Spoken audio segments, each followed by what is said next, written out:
de los cuales se habla mucho, pero se define poco dentro de lo que es la gestión del talento, en lo que es la oferta de trabajo, que es lo que se busca ahora dentro de la, ¿no? dentro de la solicitud, dentro de las posibilidades de trabajo. Por eso hay la importancia de las habilidades blandas y duras. Quiero preguntar, ¿se escucha la voz? Sí, se escucha. Gracias, gracias. Entonces seguimos. Sí, profesor, sí se escucha. Ya. Entonces, ustedes ven, esta figura siempre es recurrente a todos los jóvenes como ustedes que se presentan para un puesto de trabajo. Siempre con sus documentos en la mano, siempre tratando de convencer a los futuros empleadores de que ustedes son las personas que deben ser contratadas. Y ahí este es un informe para ingresar ¿no? de liderazgo de Thomas Internacional. Dice, el mercado valorará a futuro la inteligencia emocional y habilidades blandas más que la experiencia y los estudios, ¿no? Entonces, el concepto de la inteligencia emocional y la habilidades blandas predomina, ¿no? en muchos de los casos para la toma de decisiones de una contratación. Y seguimos. El director general de Centrum Católica consideró que hay ciertos rasgos, algunos genéticos y otros desarrollados, que le pueden dar a la persona el potencial de ser líder. No es fácil de interiorizarse con el ser humano para saber si tenemos rasgos o no de líderes. Debemos conocer al interior del ser humano. No debemos dejarnos engañar por estos grupos que venden cómo fabricar líderes, haciendo carreras, caminando sobre carbones o subiendo. Así no van a conseguir hacer líderes de ninguna manera. Es un trabajo científico que necesitan hacer las organizaciones y tiene que revestir la mayor seriedad. Además, precisó que hay dos teorías al respecto sobre el liderazgo. Primero, la tabula rasa, que propone la teoría de que el ser humano nace en blanco.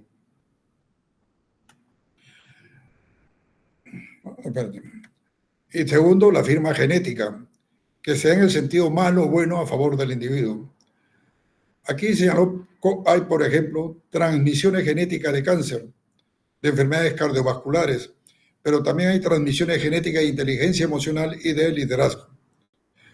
Lo más importante es encontrar estos atributos genéticos para poder desarrollarlos más adelante. Bueno, siempre hay esa predisposición. Las personas que sufren, por decir, de enfermedades genéticas, como enfermedades cardiovasculares, ¿no? o muchos de esos son transmitidos a sus hijos. Pero también hay, ¿no? con transmisiones genéticas, como ciertas condiciones, ¿no? propias, como la inteligencia emocional y de liderazgo. Actualmente, la formación académica integral ha tratado de migrar de los factores duros, como son el marketing, las finanzas, operaciones, tecnología de información, hacia los factores blandos, como el liderazgo, la estrategia, las negociaciones, el trabajo en equipo, el coach, inteligencia emocional, pensamiento crítico. ¿Cuáles son los factores duros? Lo que ustedes tienen en la currícula, ¿no? Pero hay los factores blandos que tienen que ser estudiados y posicionados, ¿no? El concepto de liderazgo, estrategia, cómo negociar, cómo trabajar en equipo, ¿no? El asesoramiento, manejar nuestra inteligencia emocional y tener un pensamiento crítico y razonable.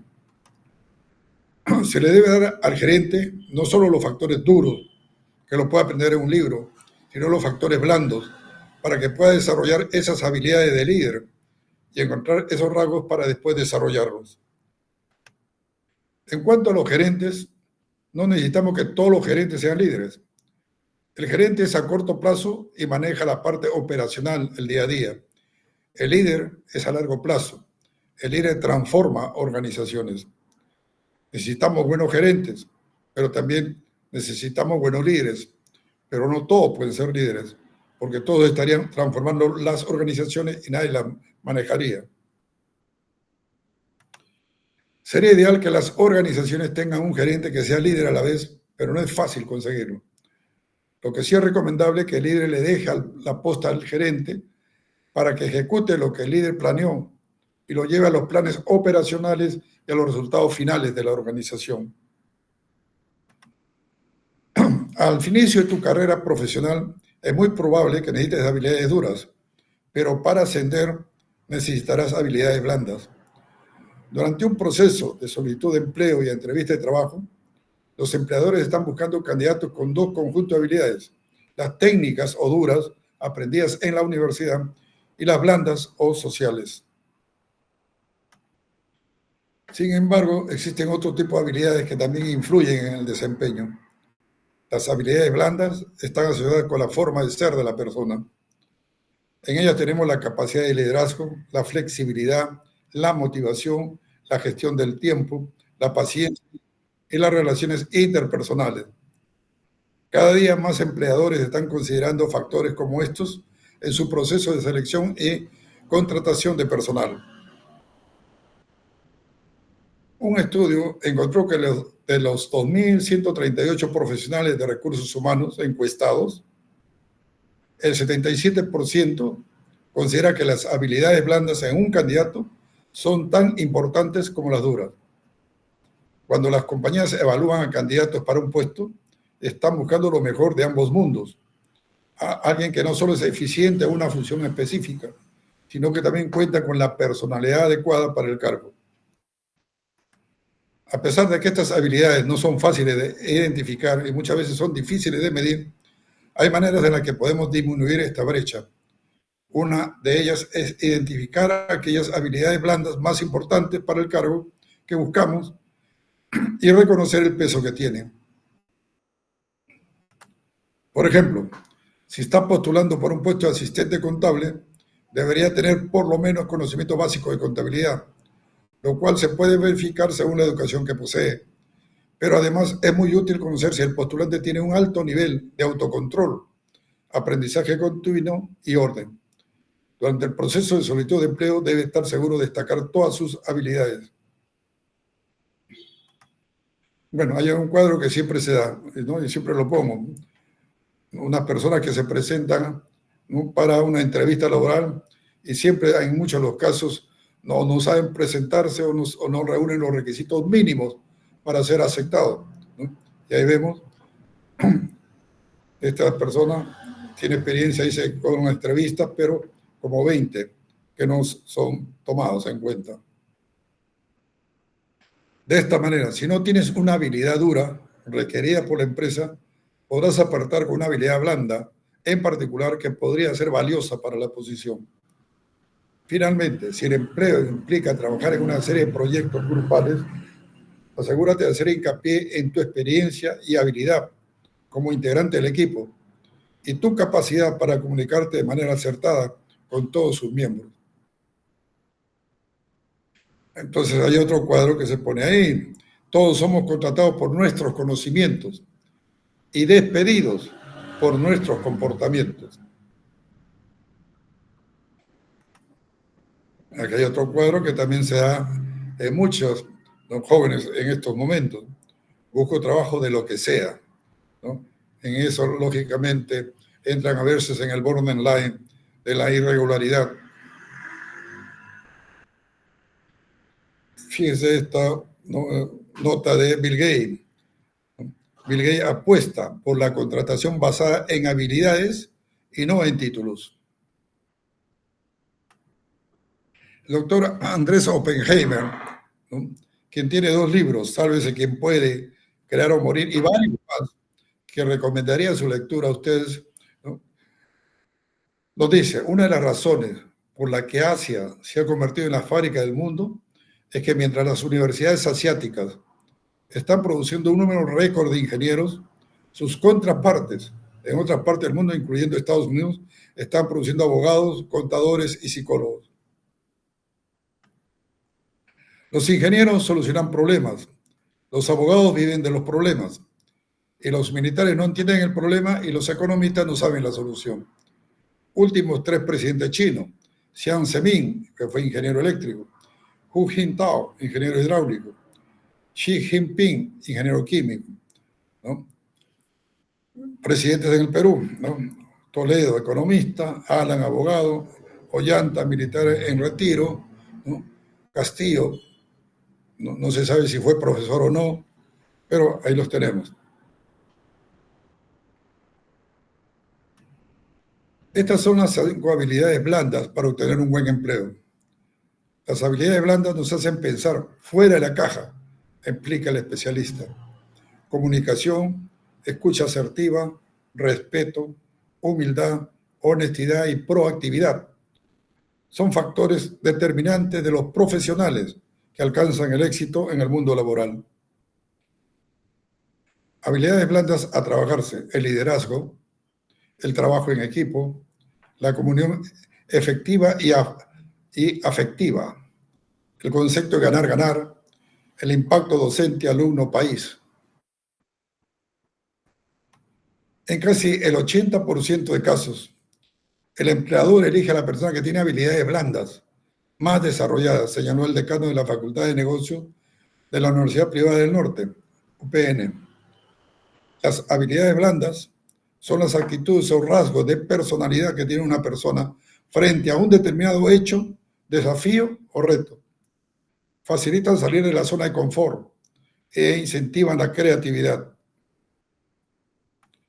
Además, permiten mayor contacto con lo que sucede en el entorno para afrontar algún desafío profesional. Son estas habilidades las que marcan la diferencia al momento de conseguir un empleo. Es muy frecuente que las empresas exijan a su personal tener mayor proactividad, innovación, comunicación fluida y trabajo en equipo. Las 5 habilidades blandas fundamentales para todo profesional son las siguientes. La humildad, habilidad fundamental para aprender y erradicar paradigmas e ideas muy inculcadas en la mente de la persona.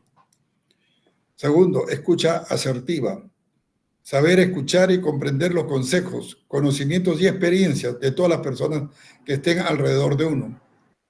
3, empatía. Es importante para aprender a ponerse en los zapatos de la persona que tenemos enfrente, a fin de conllevar una situación acertada. 4, facilidad de comunicación. Saber comunicar las cosas utilizando la inteligencia emocional para transmitir los mensajes que se requieren de manera asertiva y clara. Y el feedback. Aprender a recibir y brindar feedback o retroalimentación a las personas que nos rodean es la clave para una comunicación efectiva, ¿no? Para desarrollar las habilidades blandas, primero debemos hacer un análisis interno para conocernos como individuo. La única manera de comprender a los demás es empezando por uno mismo. Una mirada genuina y honesta al interior de cada uno va a ayudar a que se desarrollen esas competencias rápidamente. Las habilidades blandas garantizan la obtención de un buen trabajo y su mantenimiento a través del tiempo. Incluso sirven para insertarse en nuevos empleos e iniciar negocios propios, pues abren las puertas del emprendimiento para clientes, posibles socios, proveedores, entre otros. Entonces ahí tenemos la inteligencia emocional, la etiqueta social, ¿no? La cultura general, la vestimenta y el good looking, o ¿no?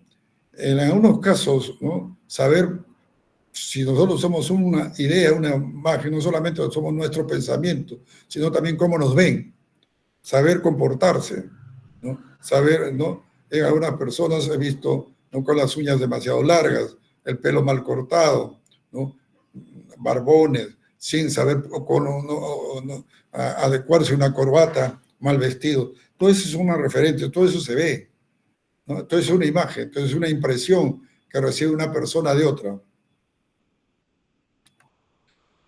Las habilidades blandas son realmente necesarias. El desarrollo de las habilidades blandas está ganando terreno en el mundo laboral, sin importar el sector. Dominar los conocimientos de un área específica ya no es suficiente. Sin importar tu sector o carrera, la manera en que cómo te desenvuelves e interactúas con tu entorno ha pasado a ser un atributo básico para convertirte en un profesional exitoso. Hoy en día no basta con tener conocimientos en un área base y dominar sus herramientas. Sin importar tu sector o carrera, la manera en cómo te desenvuelves, e interactúas con tu entorno, ha pasado a ser un atributo básico para convertirte en un profesional exitoso. El concepto de habilidades blandas aún genera cierta confusión, pero existe un consenso bastante amplio que las define como las habilidades que no forman parte del ámbito académico y que nos permiten trabajar de forma más efectiva. Como ejemplo se podría mencionar a las habilidades blandas a las habilidades directivas, de comunicación, de negociación y de trabajo en equipo. ¿Prefieres que un mando medio sea mejor técnico que tú?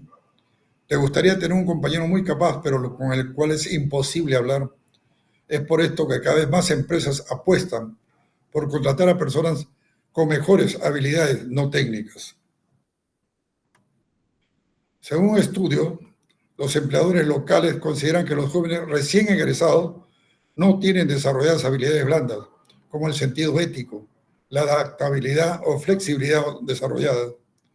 Según las empresas, es importante que ellos cuenten con mentores o coach, mientras que para los estudiantes es más importante llevar un diplomado o maestría en el exterior. ¿Qué habilidades blandas debería desarrollar?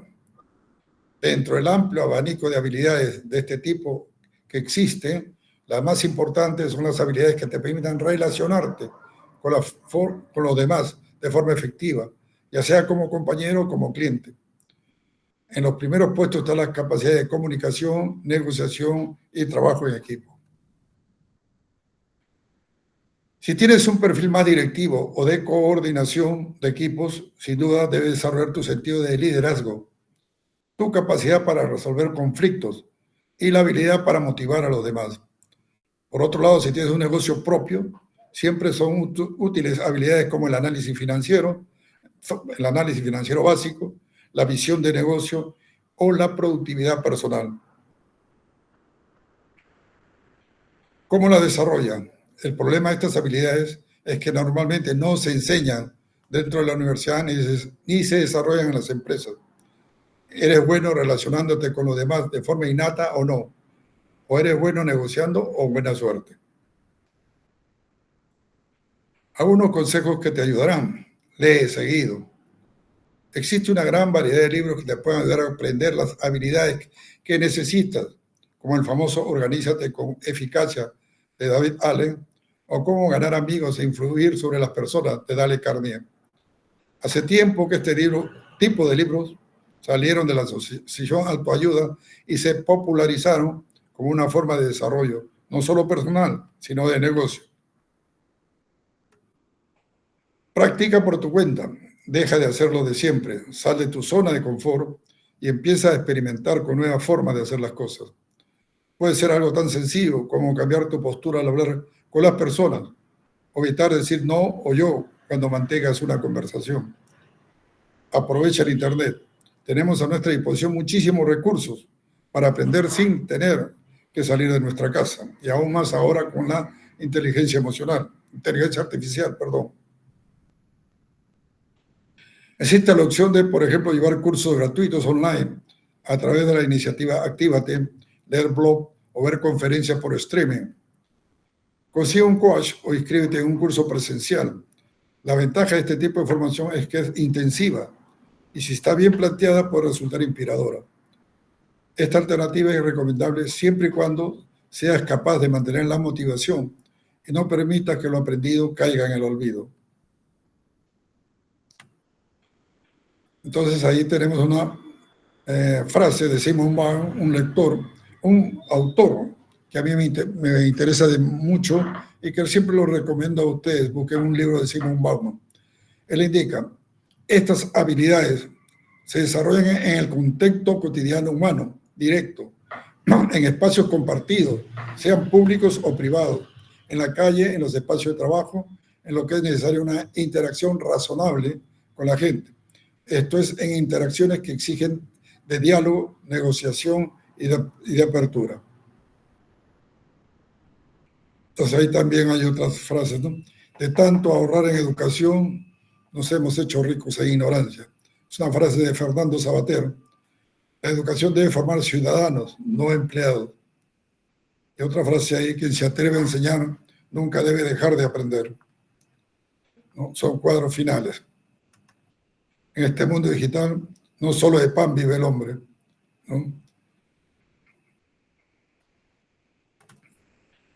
La educación no cambia el mundo, cambia las personas que van a cambiar al mundo. Una frase de Paulo Freire, ¿no? Un brasileño que trabajó mucho lo que es el concepto de la educación. Y la educación no es educación, es programación. Cuando le indican, anda, olvida la creatividad allá afuera, solo necesitarás saber cómo seguir órdenes, ¿no? Y los empujan a una programación sin interrelacionar con la realidad que lo circunda. Ese es otro cuadro. Cómo existe la opresión, ¿no?, de las clases dominantes sobre, ¿no?, los jóvenes aspirantes a algo mejor. Líderes, otro, es un recortado de un artículo de un líder, de un periódico. Líderes valoran más las habilidades blandas. Estudio revela que los gerentes prefieren trabajar con personas más empáticas que con solo quienes ofrecen resultados cuantitativos. Entonces, este es un artículo de un diario especializado en análisis de negocios.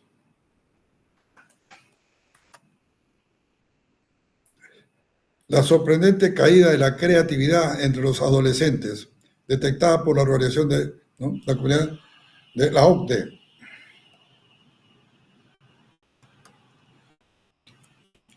¿Qué hace que los jóvenes de 15 años se sientan menos creativos, curiosos, persistentes y responsables que los de 10 años? ¿Y cuáles podrían ser las consecuencias de esto para su futuro? Estas son algunas de las preguntas que aborda un reciente informe de la Organización para la Cooperación y el Desarrollo Económico, OCDE, sobre habilidades socioemocionales que se consideran cruciales para el desarrollo presente y futuro de los niños y jóvenes en edad escolar. Para medir estas habilidades a nivel internacional, por primera vez la OCDE realizó una encuesta en 10 ciudades: Bogotá y Manizales, Colombia; Daegu, Corea del Sur; Helsinki, Finlandia; Houston, en Estados Unidos; Estambul, en Turquía; Moscú, en Rusia; Ottawa, en Canadá; Sintra, en Portugal; y Suzhou, en China. Se aplicaron sobre cuestionarios a alumnos de 10 y 15 años sobre sus comportamientos, actitudes y preferencias, para evaluar si veían en sí mismos un conjunto de 15 habilidades socioemocionales sobre la responsabilidad y la curiosidad, hasta la perseverancia, resistencia al estrés, cooperación, tolerancia, sociabilidad, autocontrol y creatividad. Lo que llamó la atención de los investigadores es que en general los jóvenes de 15 años parecían tener mucho menos desarrolladas casi todas las habilidades socioemocionales en comparación con los de 10 años. Es decir, parece haber una caída significativa en estas habilidades a medida en que los niños llegan a la adolescencia. Esta caída fue más marcada en las niñas, en la mayoría de las habilidades analizadas. Si bien, por un lado, las jóvenes mostraron más empatía, espíritu cooperativo y responsabilidad que los niños, estos mostraron más control emocional, sociabilidad y energía que ellas. Puede ser que estos jóvenes sean más inseguros y tímidos, pero también puede ser que nuestros sistemas educativos no estén fomentando la creatividad en los jóvenes. Se destacó el valor que estas habilidades emocionales tienen para el mercado profesional del futuro y para la conducta de los ciudadanos.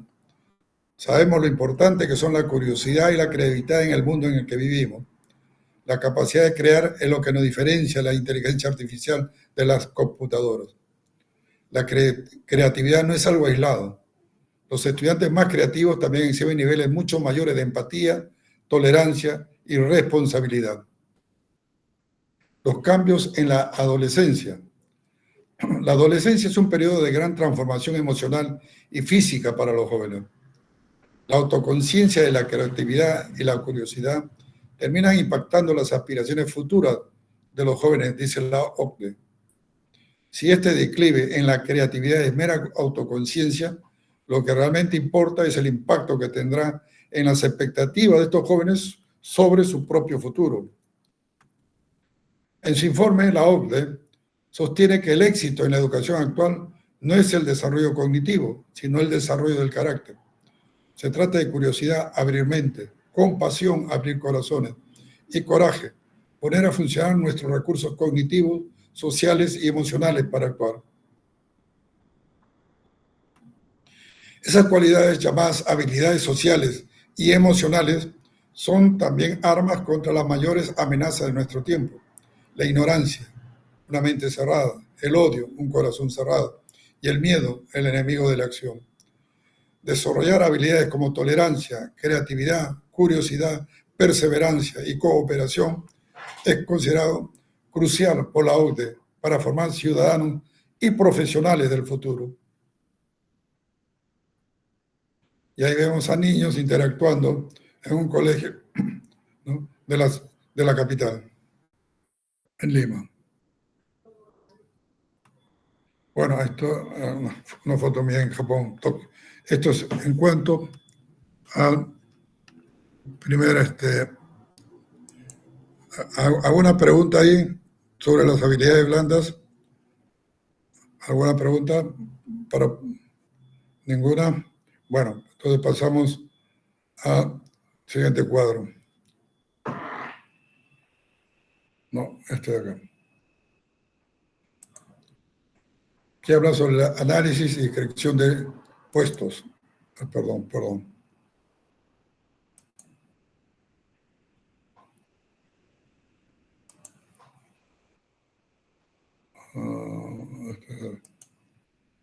Bueno, se escucha, ¿cierto? Bueno, seguimos. Análisis y creación de puestos dentro del curso de gestión del talento humano. Introducción. Los constantes cambios y transformaciones en las que se ven envueltas las organizaciones actuales han conllevado a adaptar las estructuras anticuadas y rígidas a sistemas avanzados y flexibles. Sin embargo, y pese a que el análisis y descripción de puestos de trabajo no se ha considerado un medio comúnmente aceptado para implementar el nivel de flexibilidad deseado en las organizaciones,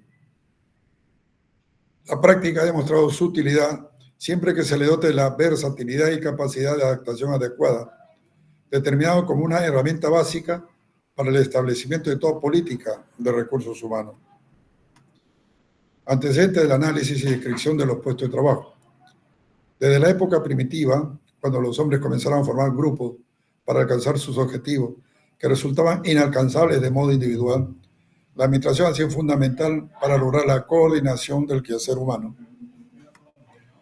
Las tendencias actuales de la gestión de los recursos humanos se dirigen hacia enfoques sistemáticos, prácticos, multidisciplinarios y participativos, que consideran el análisis y descripción de los puestos de trabajo como una herramienta básica para el establecimiento de toda política de recursos humanos, pues casi todas las actividades desarrolladas en el área de recursos humanos se basan de uno u otro modo en la información que proporciona este procedimiento. Ahí vemos siempre estos cuadros que se da en muchos sectores de la economía en nuestro país. Análisis y descripción de puestos. ¿Qué es el análisis y descripción de puestos? Es una potente herramienta de gestión de los recursos humanos en empresas. El análisis y descripción de puestos de trabajo sirve de punto de partida para el diseño de otro tipo de herramientas más avanzadas que nos permitirán continuar mejorando en la gestión del desarrollo de nuestro equipo humano. El objetivo principal es el de conseguir definir y acotar la responsabilidad del trabajador para su conocimiento y el de la dirección de la empresa. Establecer las relaciones entre departamentos o puestos, ubicar correctamente el puesto dentro del organigrama de la empresa, analizar las cargas de trabajo de las personas y redistribuir o reasignar contenidos entre diferentes puestos. ¿No? Permite acotar, ¿no? Ya, esperen, esto creo que ya, ¿no? Bueno, perdón un ratito. Leeré el último párrafo. Determinar claramente las responsabilidades y asegurarse que todas las tareas y funciones de la organización tienen un responsable. ¿Qué es el análisis de puesto? Procedimiento para determinar las tareas, deberes, actividades y requisitos de un puesto y el tipo de personas que se deberían contratar.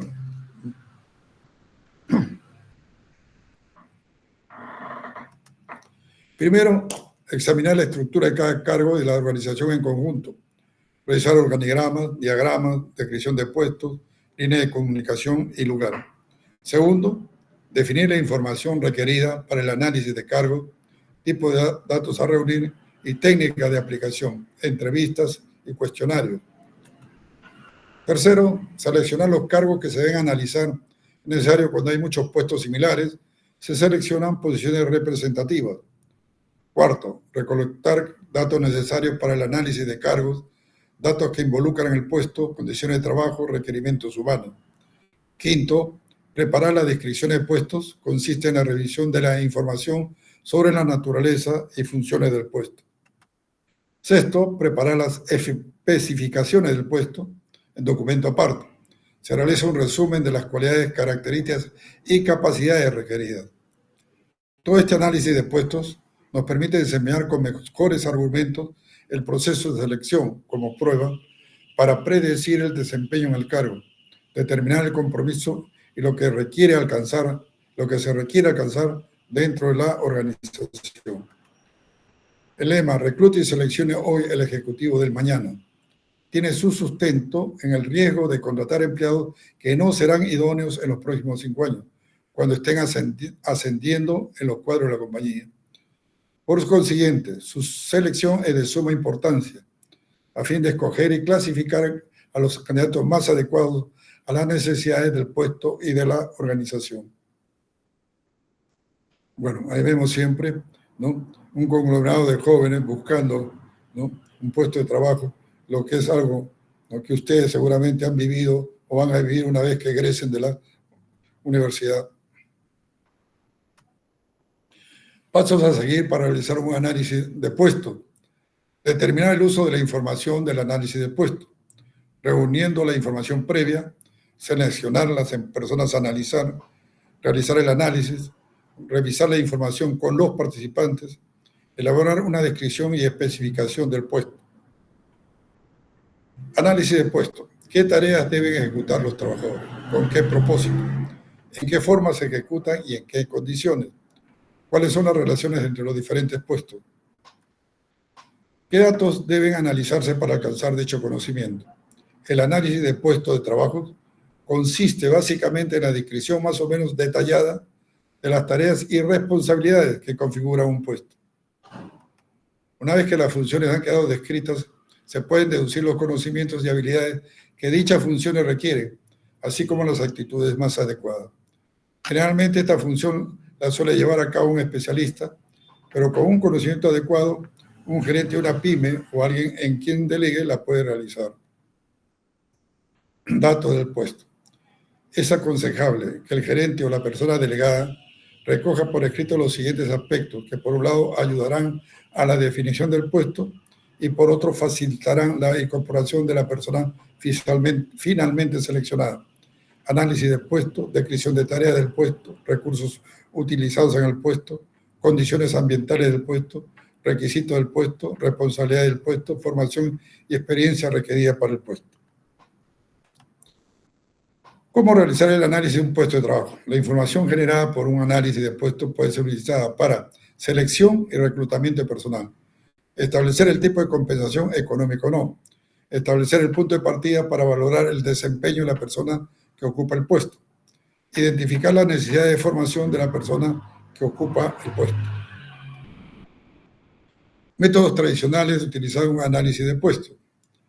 La obtención de los datos para un análisis de puesto requiere, por lo general, de un especialista de recursos humanos, el ocupante del cargo y su supervisor. Tipo de métodos: la entrevista, cuestionarios, observación, método mixto, método de informes sucesivos. La entrevista. Existen 3 tipos de entrevistas que pueden utilizar para obtener datos por el análisis de puestos. Primero, entrevistas individuales con cada empleado. Segundo, entrevistas colectivas con grupo de empleados que se desempeñan, ¿no?, en el mismo trabajo. Perdón un ratito, vamos a ver.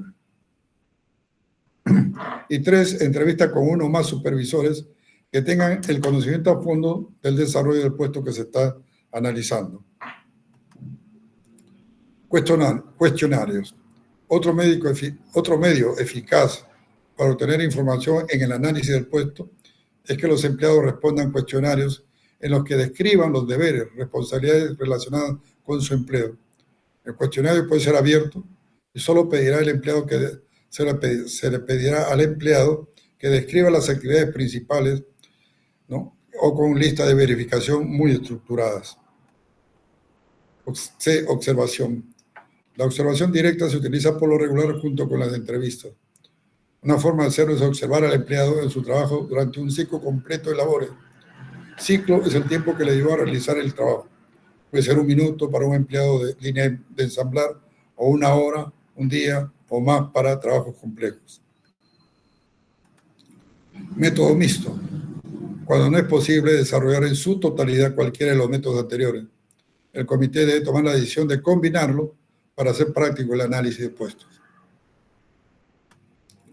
Método de informes sucesivos o bitácora de participante.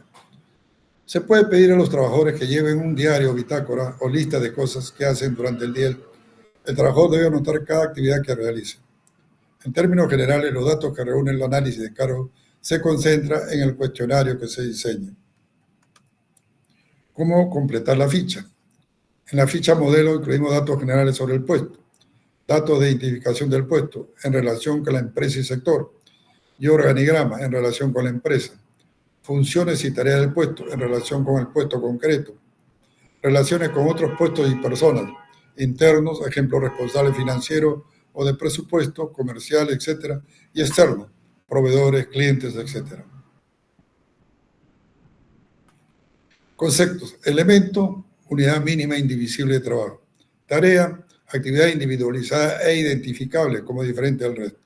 Función, conjunto de tareas que suponen una porción significativa del trabajo total que implica el puesto. Puesto, una o más funciones que se organizan constituyendo una nueva unidad de orden superior y adoptan una posición jerárquica en la organización. ¿En qué consiste el análisis de creación de puestos? Análisis de puestos es el procedimiento de obtención de información acerca de los puestos, su contenido y aspectos y condiciones que le rodean. Procedimiento para establecer las obligaciones y las habilidades que requiere un puesto y el tipo de persona que se debe de contratar para ocuparlo. Descripción de puestos. Es el documento que recoge la información obtenida por medio del análisis, quedando reflejado el contenido del puesto, así como las responsabilidades y deberes inherentes al mismo.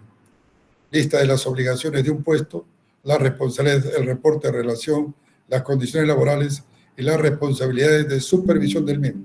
El resultado del análisis del puesto. Especificación del puesto. Lista de los requisitos humanos para un puesto, los estudios, las habilidades, la personalidad, etc., requeridos como producto del análisis del puesto. Resumen. Se recaba información de aspectos laborales, actividades laborales desempeñadas de hecho, ejemplo, limpiar, vender, pintar o enseñar. En este listado se podría incluir cómo, por qué y cuándo desempeñará cada trabajador cada actividad. Objetivo final del análisis de puestos: mejorar el desempeño y la productividad de la organización, para saber cómo lleva a cabo la organización sus funciones, cómo tiene asignadas las responsabilidades y cómo logra sus objetivos y metas. Uso de la información del análisis del puesto: el reclutamiento, la selección de personal, la formación, la evaluación del rendimiento, la valoración de puestos, el análisis de retribuciones, la seguridad y salud, planes de carrera. ¿No? Método de análisis y creación de puestos: la observación directa, el método del cuestionario, el método de entrevista, métodos mixtos, método del diario de actividades o bitácora, método de incidentes críticos, Método de recopilación de información. Observación directa. Concepto. Consiste en la observación directa del empleado mientras realiza las tareas y funciones propias de su puesto. Características. Utilización en tareas repetitivas. Periodo de adaptación. Comunicación al empleado de qué va a ser observado. Ventajas. Procedimiento objetivo y empírico. Registro sistemático y homogéneo de datos. Inconvenientes. El hecho de observar interfiere el comportamiento. Se requiere tiempo y esfuerzo costoso. No se utiliza en puestos no manuales. La persona no observada no participa de forma activa. Cuestionario. Concepto. Registro mediante el que se pretende recoger información de todos los aspectos relacionados con el puesto. Características. Sencillo y fácil de comprender. Lo rellena el titular del puesto y lo supervisa su superior inmediato. Ventajas. Proporciona mucha información si el cuestionario es exhaustivo y si es revisado por el superior. Participación activa de los titulares. Inconvenientes. No utilizar en puestos bajos. Tendencia a exagerar por parte del titular del puesto. Seguimos. Cuestionario para análisis de puesto. Concepto. Consta de 194 ítems agrupados en 6 áreas, cada una de las cuales incluye diversas secciones, las cuales describen actividades laborales, condiciones de trabajo, características del puesto, etc. Las áreas a las que se hace referencia son entrada de información, procesos mentales, acciones, operaciones, relaciones con otras personas, contexto del puesto, otras características. La entrevista consiste en recabar información del puesto mediante una entrevista realizada por el especialista y por el titular del puesto. Conviene que la entrevista esté estructurada. Ventajas. Perdón.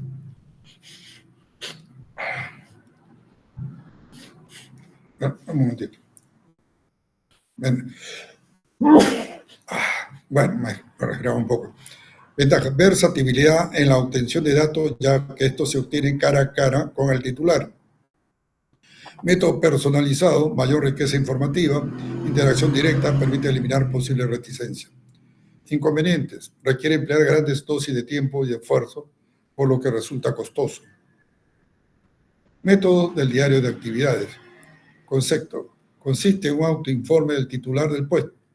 Debe registrar diaria y sistemáticamente las actividades que desarrolla, especificando el tiempo que les dedica. Es un método sujeto a distorsión, dado que se trata de un autorregistro. Incidentes críticos. Concepto. Consiste en observar y detectar las actuaciones del titular del puesto a analizar, que conllevan consecuencias positivas con el objetivo de captar y registrar las conductas o incidentes indispensables para el buen desempeño del puesto de trabajo. Métodos mixtos. Concepto. Utilización de varios métodos al mismo tiempo. Normalmente se utiliza observación directa y entrevista, y cuestionario y entrevista.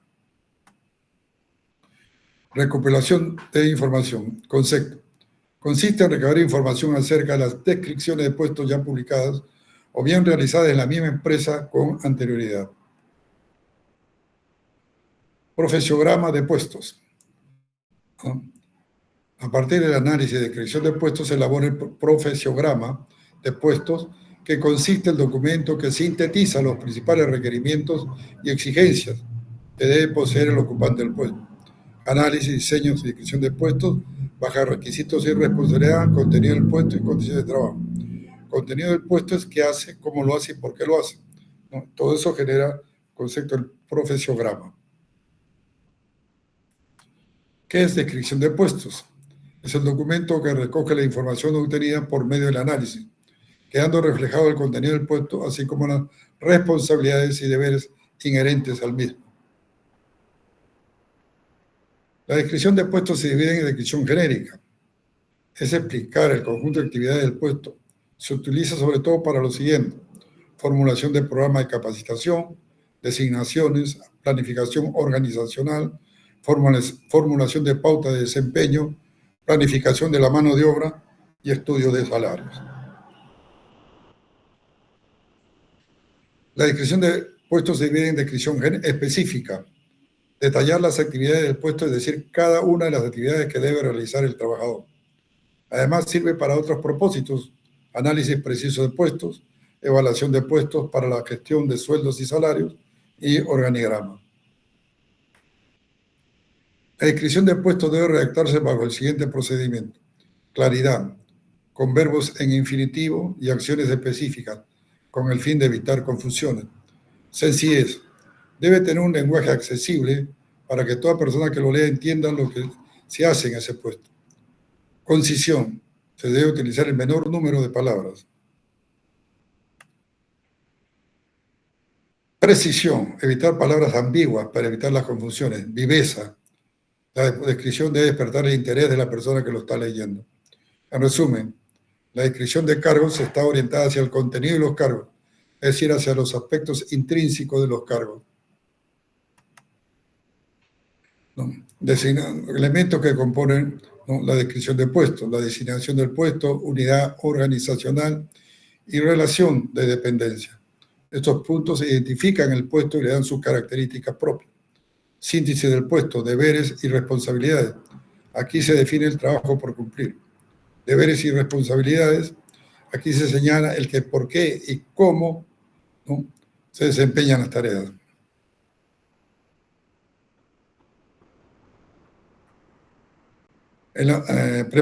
¿No? Debe estar preparada por, ¿no?, aprobada por y fecha. Cualidades clave, requisitos y otras condiciones del puesto. Especificación del puesto, ¿no? Resumen de las cualidades personales, características, capacidades y antecedentes requeridos para realizar el trabajo. Cargo: es la unidad que la empresa diseña, utiliza y asigna personas para desempeñar actividades, funciones, tareas que permitan alcanzar objetivos organizacionales. Análisis de puestos: el desarrollo de una estructura organizacional da como resultado puestos que tienen que ser cubiertos. Este procedimiento por el cual se determinan los deberes y tareas, la naturaleza del puesto y los tipos de personas que deberán ocuparlo se denomina análisis de puestos. Este análisis proporciona información sobre los requerimientos del puesto que luego se utilizarán para la descripción, lo que implica el puesto y las especificaciones, tipo de persona del puesto. Análisis de puesto, descripción del puesto, especificación del puesto. El análisis de puestos genera las decisiones de reclutamiento y selección, la evaluación del desempeño, la decisión de pagos, salarios y compensaciones y requerimientos de capacitación. Reflexiones sobre organización y método. El tema de análisis de puestos nos permite referirnos a la estructuración de los puestos. Está condicionada al diseño organizacional que los contiene. Los puestos forman parte del formato estructural de la organización, por lo cual condiciona y determina su distribución, configuración y grado de especialización. Este diseño organizacional representa la arquitectura de la organización, o sea, cómo se estructura y distribuye, cuáles son las relaciones de comunicación entre ellos y cómo se distribuye el poder. Cómo debe funcionar cada cosa. En otras palabras, la estructura organizacional es la arquitectura de los puestos de manera racional y lógica, lo que permite adecuar la especialización vertical, niveles jerárquicos, a la especialización horizontal, departamentalización. Puesto es la descripción de todas las actividades desempeñadas por una persona y que ocupa una posición formal en el organigrama de la empresa, estableciéndose el nivel, la subordinación, subordinados y el departamento o división en el que está, ¿no?, situado. Bueno, aquí tenemos otro cuadro, ¿no?, de muchas personas, en las cuales, lógicamente, siempre están en busca de un puesto de trabajo. Ya, bueno, ahí estoy en Abu Dhabi. Estos son los dos cuadros que quería trabajar con ustedes. No sé si hay alguna pregunta al respecto. ¿No? ¿Ninguna? Bueno, ahí estoy dejando también una lectura y un video para que ustedes puedan revisarlos en el momento que ustedes consideren conveniente. En todo caso, entonces, Con mis respetos debidos, nos estamos viendo la próxima semana para seguir avanzando en este curso de la gestión del talento humano. Con un saludo para todos ustedes. Nos vemos la próxima semana y muy buenas noches para todos ustedes.